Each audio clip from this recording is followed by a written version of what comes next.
Hi, this is Guy, one of the business coaches at UpCoach, and I'm here to talk to you today about a frustrated business owner, performance, and difficult conversations. Some of those might ring a bell for some of you, I'm sure. We were called in to work with a small business, 12 employees involved in glass importing and supply. And the owner brought us in to help him with the growth aspirations he had, some personal coaching, some of his own development, but also because he was experiencing some challenges with the people in his team. We sat down with him when we were engaged to talk through each of those. And the way he described the last one, the employees, was he wasn't getting the performance that he expected out of them. They were quite unmotivated in his mind, and he was really struggling. The impact was he was stepping into jobs. In fact, some of the jobs he was actually running now, which he just wouldn't have done. That was costing him time, and also it was starting to impact his health. I asked him a couple of questions about family, and it seemed that he was also taking some of those issues home. He was a bit more impatient than he should be. Doing work on growth, I asked him if we could talk with some of the employees, which I did. It was interesting sitting down with these people.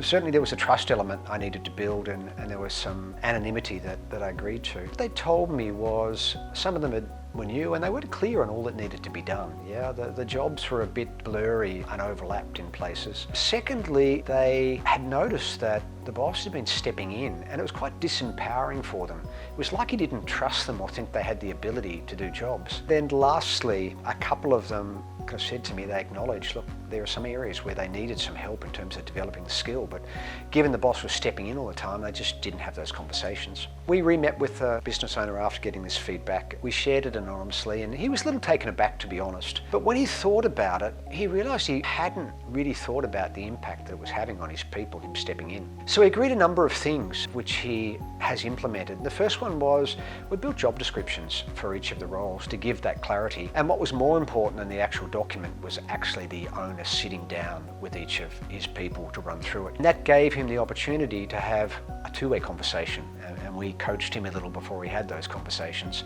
Rather than one way, which was the typical conversation he had in the past, it was two-way, and he was listening, and he got to understand more about his employees. He actually thought he knew so much, but he realised he hadn't been listening enough. And what he was able to get from those conversations was an understanding of where they needed help and where they didn't. And he ate humble pie a little bit around stepping in on jobs. And as he learned more about each of his people, he was able to form a view about the way he should lead each person in a different situation. For example, one of the guys I recall was pretty new and he was unsure in some things, and the boss directing him in those situations, respectful, learning way was really helpful, versus two really experienced guys there, and they were feeling disempowered because he just took over. And so that clarity of expectations and then managing for each situation was kind of a real breakthrough. And the third thing I worked with him on was giving feedback. And look, giving feedback, particularly where it involves telling somebody they need to do something different, is difficult. Yeah, we all struggle with that. We taught him a simple technique called Situation Behaviour Impact, SBI. Basically, it takes the kind of person out of the feedback and focuses on the behaviour. For example, Jack, I observed the work that you did on the job over in Smith Street last week, and I noticed that there are a couple of things that were left, yeah? And in future, if you could really focus on those last couple of things, because they're really important to the client. It isn't about Jack as a person, a bad person or a good person. It's actually about what he did. The owner is still practicing that. Now what we're working with him on is using that same tool to give feedback, we call reinforcing feedback, of the things that are being done well. So those three things, job descriptions, using situational leadership, and feedback, have really shifted focus of the owner. It is more about people, and he's actually freed up more of his time to be able to work on the business rather than in it, and the environment is definitely improving.